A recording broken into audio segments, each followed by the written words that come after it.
And in global flashpoints such as the battlefields of Ukraine and the conflict sacred land of Gaza, peace remains a distant aspiration during this moment of the New Year transition.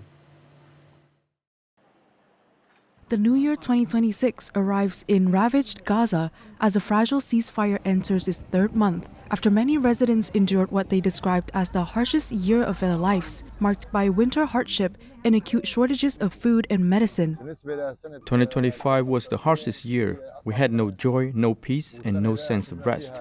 Last winter, people suffered greatly and didn't even know where to go. For many families, the New Year's greatest hope is to leave the camps and return home, especially to Rafah. We hope that in 2026 things will be better, that peace and calm will spread, so we can return home back to Rafah. In Ukraine, the New Year arrives amid freezing winter conditions, with the conflict still unresolved. For many, it brings not a fresh beginning, but another day of hoping the war will soon end. At the moment, there's no clear hope, but faith remains. I want to believe with all my heart that the war will eventually end.